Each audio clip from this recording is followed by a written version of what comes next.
relação aos 15 dias de mês de dezembro de 2016, na sede da Procuradoria da República no Estado de Goiás, presentes procuradores da República Hélio Pedro Correia Filho e Rafael Perissé Rodrigues Barbosa, compareceu o senhor Carlos José Fadigas de Souza Filho, CPF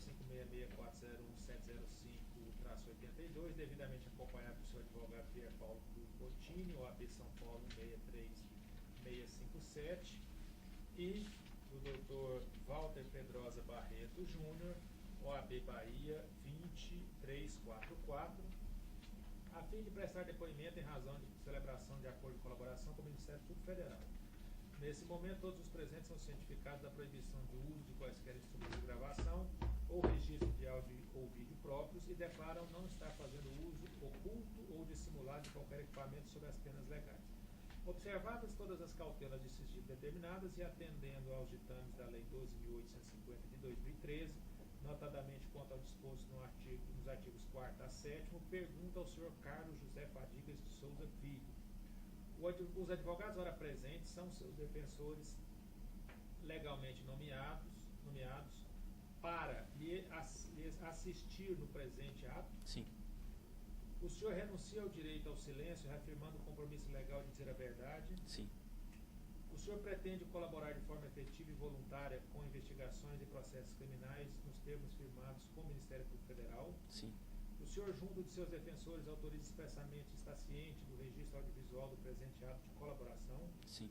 O senhor está ciente de que os efeitos da colaboração premiada dependem de um ou mais dos resultados previstos no artigo 4º da Lei 12.850 de 2013? Sim. O senhor, no tocante ao anexo 5, Guerra dos Portos e Romero Jucá, pretende responder às questões formuladas? Sim. Então vamos às questões. Em relação à Guerra dos Portos, o projeto de resolução do Senado 72 e Romero Jucá, o que o senhor tem a dizer? Doutor, queria só contextualizar um pouco o momento da indústria, porque para colocar a questão da PRS dentro de um contexto. O primeiro ponto importante é que a indústria, no começo dessa década, passou por momentos muito difíceis, que ficaram evidenciados pela queda do PIB industrial, queda da produção e queda do emprego na indústria. Por conta disso, diversas iniciativas de apoio à indústria nacional foram articuladas pelo governo, foram buscadas pelo governo para reativar a atividade industrial no Brasil. Braskem é uma das maiores empresas industriais brasileiras, e como uma das 5 maiores empresas industriais brasileiras, se engajou nessa iniciativa através das federações, e aí, principalmente as federações da indústria dos estados onde ela opera. A FIEB da Bahia, a FIERG do Rio Grande do Sul, a Fiesp de São Paulo, a FIEA de Alagoas, a CNI, a Confederação Nacional da Indústria. E esse tema foi um tema muito público, muito debatido, tanto as dificuldades da indústria de um lado, quanto as propostas de política de defesa e incentivo à indústria, foram objeto de ampla discussão na sociedade, com a grande cobertura de mídia, e a indústria química e o jornal Valor Econômico chegaram a realizar um seminário sobre esse tema dentro do Congresso Nacional. No meio dessas discussões, surgiu o REIQ, o Regime Especial da Indústria Química, no caso um regime especial de tributação para a indústria química, e também a Guerra dos Portos, a PRS 72, a proposta de resolução do Senado sobre a Guerra dos Portos. Então, vou me concentrar na Guerra dos Portos e explicá-la um pouco melhor. De forma inversa ao que diversos países fazem, o Brasil, na verdade, alguns estados da federação, resolveram incentivar o produto importado em detrimento do produto produzido no próprio país. Esses estados visavam aumentar a importação através dos seus portos, aumentar a movimentação nos seus portos, mas causaram com isso um prejuízo grande à indústria nacional. Esse tema ficou conhecido como Guerra dos Portos ou Guerra Fiscal dos Portos. A importação subsidiada de produto, como eu comentei, afetou bastante a indústria, e isso gerou uma mobilização para a aprovação de uma proposta de resolução do Senado, PRS, proposta de resolução do Senado número 72, que é de 2010, daí para o RS de 2002, que visava reduzir a tributação sobre o produto importado. Na dinâmica do ICMS, isso significa reduzir a capacidade dos estados de fronteira, digamos assim, dos estados que têm portos, de incentivar o produto nacional, tirando deles, portanto, a capacidade de incentivar o produto importado e melhorando o equilíbrio de disputa entre a produção nacional e o produto importado. Dentro da Odebrecht, diversas pessoas se envolveram. Eu vou dar destaque aqui ao envolvimento do Marcelo Odebrecht, do Cláudio Melo Filho e do meu envolvimento. A partir de um alinhamento que eu já tinha tido com o Marcelo Odebrecht, em 2010 e começo de 2011, eu mantive minha atuação onde eu já vinha atuando, que é junto às confederações das indústrias, a Confederação Nacional das Indústrias, junto às federações estaduais das indústrias, e também diversas associações. Eu estava no conselho da Associação Brasileira da Indústria Química, a ABIQUIM, mas mobilizamos também a ABIT da indústria têxtil, a ABIMAC da indústria de máquinas e equipamentos, o Aço Brasil. Foi uma grande mobilização pela aprovação desse tema. O Marcelo coordenava a atuação do Cláudio Melo Filho no Poder Legislativo, o Marcelo dava orientações ao Cláudio, além do Marcelo cuidar da relação com o Poder Executivo. Aqui também eu me vali de e-mails para resgatar e ajudar a memória de contatos feitos, diálogos ocorridos, o que o governo tinha sinalizado para o Marcelo e para o Guido sobre este assunto. E aqui, como esse era um tema que afetava toda a indústria e, por conseguinte, a arrecadação e o governo federal também participou desse esforço. Aí o principal interlocutor era o ministro da Fazenda, Guido Mantega, com quem Marcelo tinha contatos frequentes, pedindo o apoio do governo, através da base de apoio do governo no Senado, para aprovar o assunto no Senado. A PRS era uma proposta, como eu coloquei, do Senado, era de competência do Senado esse tema. O Senado tinha a capacidade de coibir esses incentivos estaduais, mexendo na questão do ICMS. Em 30 de novembro, o ministro da Fazenda, Guido Mantega, assegurou ao Marcelo de que o assunto era uma prioridade para o governo e indicou que o líder do governo no Senado, que era o senador Romero Jucá, ia trabalhar para resolver o problema. Estaria mobilizado para resolver o problema. A partir disso, Marcelo orientou Cláudio Melo Filho, da Odebrecht também, baseado em Brasília, que procurasse o senador Romero Jucá para ter a certeza de que a mensagem do ministro tinha chegado ao Romero e que o Romero, de fato, ia mobilizar a base de apoio do governo no Senado para resolver esse assunto. Então, Cláudio aí ficou cuidando da relação, por orientação de Marcelo, com o Romero Jucá. No final de 2011, ficamos aí com receio do assunto ser postergado, quer dizer, havia um desejo de resolver o assunto. Ainda em 2011, o governo acenava que ia resolver em regime de urgência, mas havia uma dúvida se isso aconteceria. Não aconteceu. No início de 2012, o Marcelo Odebrecht teve uma reunião com a presidente Dilma Rousseff para tratar de vários assuntos e levou a questão do subsídio às importações. Aliás, a própria presidente já tinha dado uma declaração de que esse incentivo à importação era um crime de lesa pátria e tudo mais. Dessa reunião, o Marcelo, inclusive, me enviou um e-mail que eu vou anexar, entregar ao Ministério Público, onde ele relata que a reunião foi boa e que a presidente assegurou de que essa era a primeira ou segunda prioridade do governo e que o assunto seria resolvido por ocasião do fim do recesso parlamentar ainda no mês de fevereiro. Esse encontro foi no início de fevereiro. O ministro Pimentel, à época ministro da Indústria e Comércio, o ministro Pimentel à época, participou desse encontro e apoiou o pleito de Marcelo Odebrecht em favor da indústria. Do outro lado, os estados que davam esse incentivo, e aí um deles era o Espírito Santo, o governador Renato Casagrande, à época, trabalhava para manter o imposto e, com isso, manter a capacidade do Espírito Santo e dos outros estados, enfim, de incentivar o produto importado. Marcelo Odebrecht esteve com o governador do Espírito Santo, Renato Casagrande, e havia uma proposta de excluir só alguns produtos.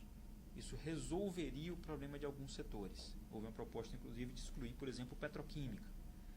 Ainda que isso resolvesse o problema da Braskem, isso não resolveria, doutor, aí, o problema dos nossos clientes. Então, você resolvia o problema de um elo da cadeia produtiva, mas deixava um outro elo descoberto o motivo pelo qual nós queríamos resolver o problema de uma maneira geral. Aprovar a PRS e, com isso, proteger todos os elos da cadeia dessa competição desleal com o produto importado. Daí porque a exclusão de um ou outro setor não nos atendia. Eu cheguei a me envolver para passar explicações técnicas sobre o assunto. No dia 27 de março, eu fui a Brasília para um evento da CNI. A CNI estava lançando, naquele ano de 2012, a 17ª Agenda Legislativa da CNI, onde a CNI deixa claro quais são os pleitos da indústria para o Senado ali no começo do ano legislativo, né? E na véspera, o Cláudio Melo Filho, responsável por essa relação com o Congresso, especificamente com o Senado, na véspera ele mandou uma agenda de pessoas para visitarmos à tarde para esclarecer o tema. Tipicamente pessoas que tinham interesse na petroquímica, porque os seus estados tinham petroquímica e tinham interesse de que a petroquímica brasileira fosse bem sucedida e que, portanto, que esse incentivo acabasse. Eu tive aqui nas minhas notas eu vejo que eu tive com a senadora Lídice da Mata, da Bahia. Bahia tem um complexo petroquímico grande. O Cláudio Mello incluiu o Gin Argelo, o senador Gin Argelo, tive com ele, discussão técnica de novo sobre o assunto. Fernando Collor, alagoano, Alagoas também tem petroquímica. O Romero Jucá era líder do governo no Senado, daí a importância dele, e o senador Renan Calheiros, também Alagoas, também um estado importante. Pelo que eu me lembro, eu conheci esses senadores nessa época. Foi uma reunião formal, no sentido de que nós não tínhamos nenhuma intimidade. Eu expliquei, o ICMS é um imposto complicado, tem débito, tem crédito, e não tratamos de nada além de uma discussão técnica sobre o assunto. Essa foi a única ocasião no qual eu tive com eles para tratar desse assunto. Eu me recordo apenas que o senador Romero Jucá, no final do encontro, me disse: olha, contamos também com o apoio da Braskem no futuro. Foi a única manifestação que foi feita, além de uma discussão meramente técnica nesse assunto. O senhor entendeu que esse apoio que ele estava pedindo no futuro era exatamente o quê? Doutor, vou ser bem sincero, eu fui presidente da Braskem durante 5 anos. E inúmeras vezes parlamentares, ao saberem que eu era presidente de uma grande empresa, se apressavam em dizer o quanto tinham ajudado a indústria nacional. Só para no final dizer: olha, nosso partido está comprometido com a indústria nacional. Já me relataram até casos de ajuda concorrente. Eu disse: doutor, mas esse aí que o senhor falou, na verdade não é a empresa que eu presido não, é o meu concorrente. Sim, mas nós defendemos a indústria de uma maneira geral e tudo mais. Eu digo: ótimo, a Braskem apoia exatamente as causas da indústria e tudo mais. Então, sempre existiu esse tipo de coisa. Não me chamou a atenção. Sim, Meu entendimento... Mas em todos esses casos que o senhor relatou, qual que era o apoio que o político esperava receber da empresa brasileira? Tipicamente, todos eles faziam esses comentários do quanto eles eram pró-indústria, pró-desenvolvimento do Brasil, na expectativa de que, por ocasião das doações oficiais de campanha, a Braskem dedicasse doações à campanha desses parlamentares. É exatamente isso. Em relação a esse comentário que o Jucá fez, o senhor interpretou como sendo o quê? Eu interpretei como ele deixando claro que, ele colocando que, da mesma forma que trabalhava em favor da indústria, ele no futuro gostaria de ver a Braskem apoiando quem apoia a indústria. Apoiando de que maneira? Apoiando com doação de campanha. Depois eu descobri que a demanda veio de forma diferente disso. Eu vou chegar exatamente nesse ponto, exatamente para contextualizar o que o senhor está me perguntando. Só brevemente, antes de concluir, o Marcelo continuava conversando com o Guido Mantega todo esse tempo. O ministro, inclusive, alertou que o senador Francisco Dornelles estava perturbando a discussão, provavelmente colocando aí uma tese diferente da tese defendida pela indústria. Mas, enfim, no dia 24 de abril, o Senado aprovou a PRS. Não como nós gostaríamos, não eliminou, mas reduziu a capacidade dos estados de dar incentivo e, portanto, equilibrou um pouco mais a competição com o produto importado. Eu não tenho informação sobre eventual acordo junto ao Poder Executivo, mas o Cláudio Melo Filho me comunicou e comunicou a Marcela, nós dois, sobre a necessidade de liberação de recurso como contrapartida à aprovação da PRS 72. Pelo que eu me lembro, o valor era de 4 milhões de reais. O Cláudio não dividiu comigo quem seriam os beneficiários desses recursos, mas, exceto por um nome que terminou surgindo em algumas conversas minhas com ele, que era o nome do senador Romero Jucá, pela relevância que o senador tinha. O Jucá foi o autor dessa proposta? O Jucá tinha sido o autor dessa proposta no 2010, eu não era nem o presidente da Braskem naquela altura, mas foi ele que colocou essa proposta, então ele tinha um papel importante como autor da PRS e um papel muito importante como líder do governo no Senado. Então, o Cláudio me colocava de maneira vaga, que isso era para as lideranças, mas especificamente em relação ao Romero, ficou claro para mim que o Romero Jucá era um deles. E o Romero Jucá propôs esse projeto de resolução a pedido de quem? Não sei, porque isso foi no ano de 2010, foi o ano que eu estava no exterior, eu estava nos Estados Unidos. Quando eu cheguei, tomei conhecimento do problema. Esse problema se agravou muito ao longo do ano de 2011, foi meu primeiro ano como presidente.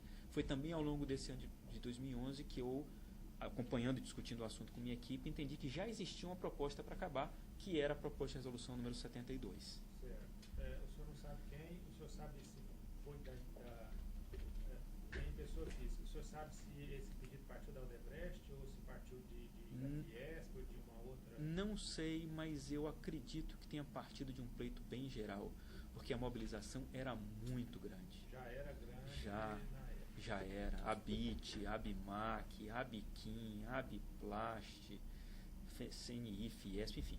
O senhor sabe de que maneira foram pagos esses, assim, especificamente o Jucá, desses 4 milhões, o que sobrou para eles? Qual foi a fatia do bolo dele? Não, porque nós não encontramos esse... Depois pesquisando no Drausos, né, que era a minha forma, no tal do sistema Drausos, da área de operações estruturadas, dentro do processo de colaboração eu fui pesquisar e infelizmente não tem registro desse pagamento. Então, você sabe como é que era o apelido dele? Como era o código que ficava lá no sistema Drausos? Não. O senhor sabe de que maneira que foi pago? Se foi em dinheiro no Brasil, se foi doação para a campanha eleitoral declarada oficialmente à Justiça Eleitoral, ou se foi em dinheiro no exterior? Eu sei que não foi através de doação oficial de Braskem, mas eu não sei a forma exata. Certo. Não sei exatamente pela ausência do registro. Certo. Essa é uma informação, doutor, me desculpe, que eu imagino que o colaborador Cláudio Melo, por ser o dono dessa relação, ou por ter cuidado dessa parte, poderá estar trazendo. Nesses e-mails de corroboração,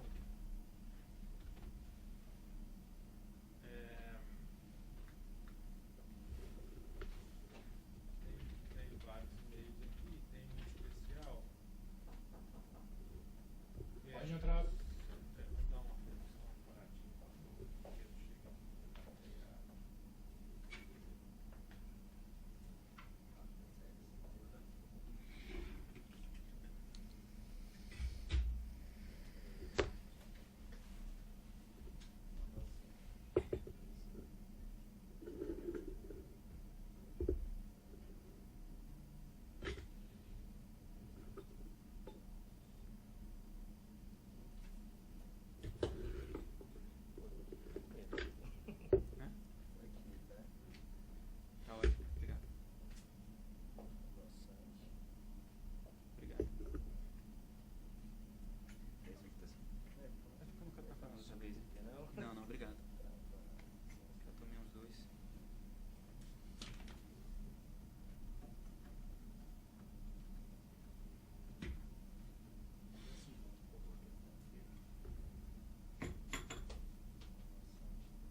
passou ele para o CMF. O CMF é Cláudio Melo Filho.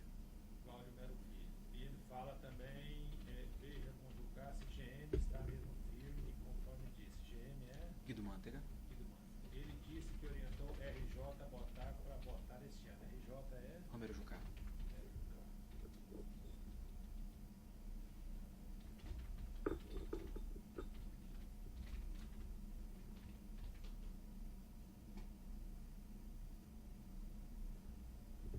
No 5.5, anexo 5.5, o e-mail do Marcelo Odebrecht para o senhor fala em assunto resolvido em fevereiro, primeira ou segunda prioridade, depois dou mais detalhes. FP foi um parceirão, esse assunto foi resolvido com quem? Esse foi o resumo que Marcelo transmitiu da conversa dele com o presidente Dilma Rousseff. A saída do encontro, ele relatou que o presidente teria colocado que resolver a guerra dos portos era a primeira ou segunda prioridade do governo e assinava que o assunto seria resolvido ainda em fevereiro, por ocasião do fim do recesso parlamentar. E Marcelo aproveita para comentar que Fernando Pimentel, então ministro da Indústria e Comércio, foi um parceirão. Então FP é Fernando Pimentel. Perfeito.